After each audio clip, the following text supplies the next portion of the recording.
welcome back to my channel, viewers. I don't know what that hi was. Hi! But anyway, we're on episode 8, okay? We're on episode 8. We're getting deep into the season. Apparently there's supposed to be 6... We're only like halfway through the season, apparently. Apparently there's supposed to be 16 episodes. But anyway, my first question is the same as my question from last time. Do you think Legarski is faking? Because I feel like everyone under the video last time in the comment section was like, he's faking, he's faking, he's fake, he's fake, he's fake. And I agreed with that, / still agree with that. I want to know if this episode, I feel like they tried really hard to make you question. I feel like they tried to make you question. And I did question myself a little bit, and I'll discuss why in a second. But my next question is Sheriff Tubbs. Now, we were talking in the last 2 videos about how Sheriff Tubbs is sus. Like, he's suspicious to me because, you know, is he a good guy or is he a bad guy? And there was a part of the episode that made me question that because he just seems like he's not super enthusiastic about finishing this case. He's like, oh, let's just see how everything plays out. And the next thing is when he showed up to the scene with Cassie shooting Legarski, he wasn't super shocked. Like, he walked around and he was like, go back and watch it. He wasn't super like, oh, what all happened? Oh my God. He was just like, this is a mess. You know, like, what would your reaction be? If you were an innocent person, your reaction would be like, oh, what happened? Oh my God, he's the girls. And especially after he spent so much time defending Legarski, he hasn't really shown, like, they haven't given him any lines that show, like, I can't believe this. None of us can believe this. He's such a good guy. I'm so shocked. Like, he hasn't really given us that. But anyway, let's move on to what actually happened in this episode. A lot of things happened in this episode, and I have to say that I don't really care as much about the plot of this show as much as I care about the characters. And I felt like my problem with this show is that so much junk happens so quickly in this show that it's like, it's not even what I care about. Like, the best episode of the season so far to me was episode 876. Episode 6, when they took their time and had the characters actually talk to each other and interact with each other and actually have like real conversations and actually like feel stuff.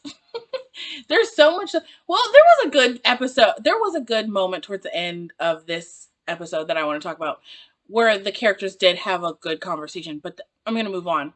Let's talk about Legarski. I still think he's faking. I think that this episode did pretty good at making me question whether he was faking or not, but I still, at the end of the day, I'm like, still think he's kind of faking.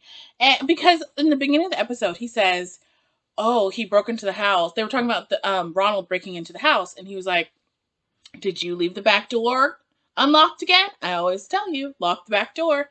And I'm like, how does he remember what he always says if he has amnesia?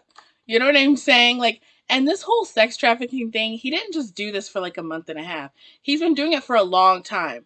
So if he has his long-term memories, you see what I'm saying? If he has long-term memories, he would know who Ronald was. You see what I'm saying? Like, that's not, you know, if he could remember, I always told you that. Okay, well, you've known Ronald long enough for it to be in the long-term memory. If your long-term memory is okay, and it's your short-term that's messed up, you still know some stuff. I don't think so. And the defense attorney, I'm over her. I didn't say much about her in the last episode when she, at the last video when she really debuted. She told a little story about biting the head off a chick. I don't care. She's really tough. She had a little argument with Cassie. I don't care. I just don't. There's something about her. She's like, I'm the little stern, evil defense attorney. And I'm just like, okay, you have to do your job. But it's like, I think that because we just came off The Undoing, or I just did, where I feel like the lawyer in that show had a little bit more of a level, like, she was less of a kind of like evil villain and more, seemed more real. This character's like whatever. She's just like an evil villain defending the evil villain. And let's get into Cassie and Jenny. So Cassie and Jenny were up to hijinks in this episode. And this is what I say I don't care about the plot, because it's like the plot has like hijinks. It has like stolen things from other movies. like Cassie and Jenny pulling hijinks in the hospital to break in, and then Cassie. Well, anyway, in one of their conversations, and this is what made me question Tubbs even more, is when Jenny says Tubbs is not a bad guy. And I was like, is he? Is he not a bad guy, Jen? I don't know about that. I think he's a bad guy. I'm really suspicious that he's a bad guy. And they really impersonated doctors, and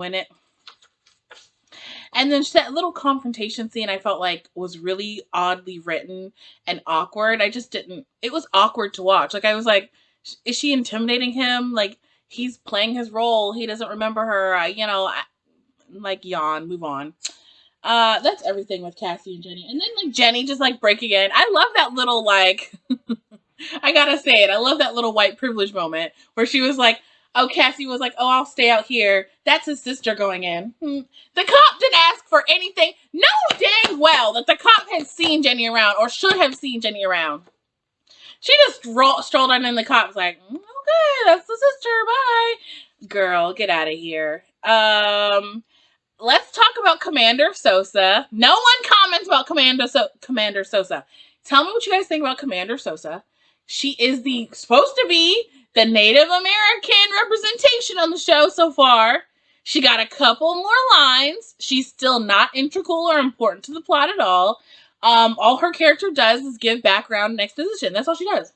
So she, excuse me, she helped explain why Legarski is a cardboard cutout of himself.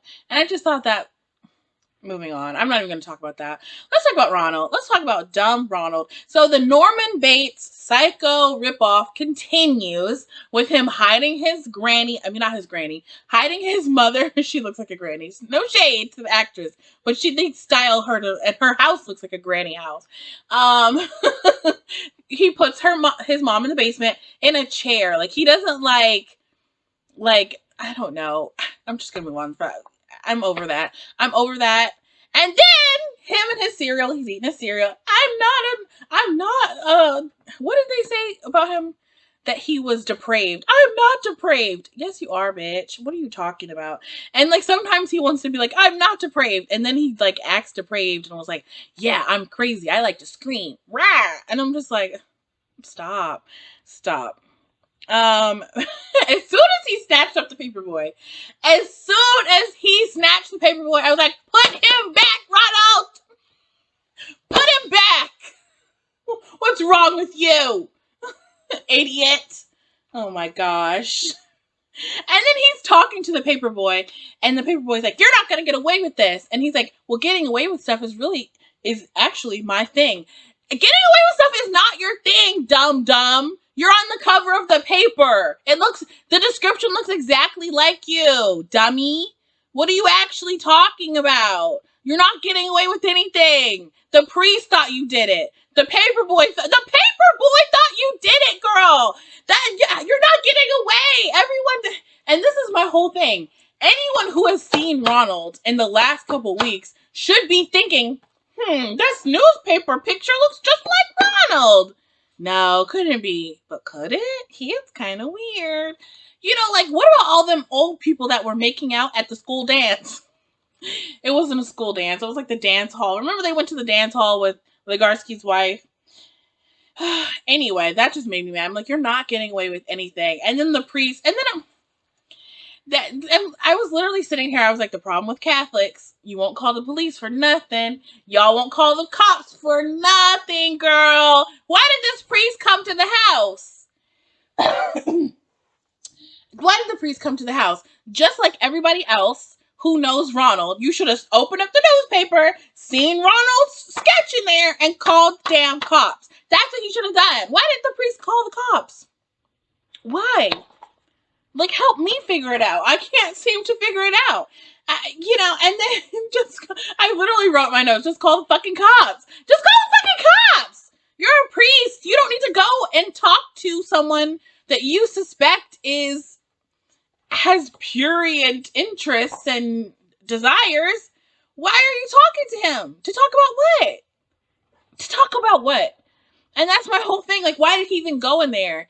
And then when Ronald went down to the basement, first of all, when you heard screams in the basement, when you were sitting in the living room and you heard screams in the basement, why would you stay? He's like, it's time for you to leave. If he was dumb enough to let me leave, I would have got straight into my little Jeep that I drive. I would have got my little phone out and I would have said, yeah. Hi, 911. I just heard screams in the basement of someone I know is a trucker. Can you come? I think that he might be the killer. Like, how hard is it? I know that would end the show, but it's just like, when your plot is so stupid that your characters have to act stupid to continue the plot, that's what I'm saying. Like, I care about the characters, not the plot. Like, I want to know what's going to happen to Jerry, because Jerry is still upset. She's very scared. She's still having PTSD. We don't know if Ronald is part-time stalking her. They might show some flashbacks of him standing outside the house. I don't know what they might be doing. I'm just done. I'm done with that. And then the whole plot of, like, kidnapping Paperboy Eric and holding him in the cage. Eric was disruptive, though. Like, he was, like, screaming. He was getting the electric thing.